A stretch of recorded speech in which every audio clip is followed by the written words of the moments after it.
حضرت یوسف علیہ السلام اللہ کے نبی حضرت یعقوب علیہ السلام کے پیارے بیٹے تھے۔ اللہ تعالیٰ نے انہیں بہت سندر چہرہ، صاف دل اور اونچا اخلاق عطا کیا تھا۔ حضرت یوسف علیہ السلام اپنے والد کے بہت قریب تھے اور یہی بات ان کے بھائیوں کے دلوں میں جلن اور حسد پیدا کرنے لگی۔ ایک رات حضرت یوسف علیہ السلام نے ایک عجیب اور گہرا خواب دیکھا۔ انہوں نے دیکھا کہ 11 ستارے، سورج اور چاند انہیں سجدہ کر رہے ہیں۔ صبح انہوں نے یہ خواب اپنے والد حضرت یعقوب علیہ السلام کو سنایا۔ حضرت یعقوب علیہ السلام سمجھ گئے کہ یہ اللہ کی طرف سے ایک بڑی نشانی ہے۔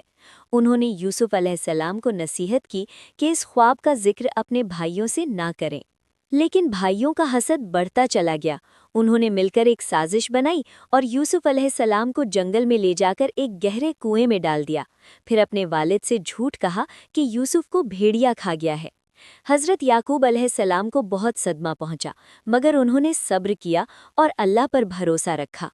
کچھ سمے بعد ایک قافلہ اس کنویں کے پاس سے گزرا۔ جب انہوں نے کنویں سے پانی نکالنا چاہا تو یوسف علیہ السلام کو باہر نکالا۔ وہ انہیں مصر لے گئے اور وہاں بیچ دیا۔ مصر کے ایک بڑے افسر نے انہیں خرید لیا۔ یوسف علیہ السلام وہاں امانت دار، سچے اور نیک ثابت ہوئے۔ ایک دن ایک بہت بڑی آزمائش آئی۔ اس افسر کی بیوی نے یوسف علیہ السلام کو گناہ کی طرف بلایا، مگر انہوں نے اللہ کے خوف سے انکار کر دیا۔ سچائی کے باوجود انہیں جیل بھیج دیا گیا۔ یوسف علیہ السلام نے جیل میں بھی صبر اور نیکی کا دامن نہیں چھوڑا۔ جیل میں وہ قیدیوں کو اللہ کا پیغام بتاتے اور ان کے خوابوں کی صحیح تعبیر بتاتے تھے۔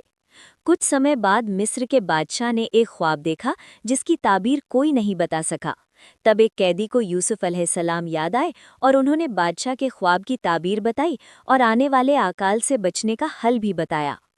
بادشاہ یوسف علیہ السلام کی سمجھداری سے بہت متاثر ہوا اور انہیں مصر کے خزانوں کا ذمہ دار بنا دیا۔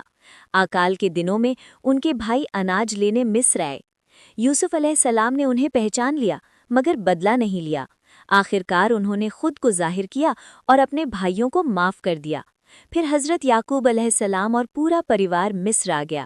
سب نے یوسف علیہ السلام کا احترام کیا۔ اس طرح ان کا بچپن کا خواب پورا ہوا۔ یہ واقعہ ہمیں سکھاتا ہے کہ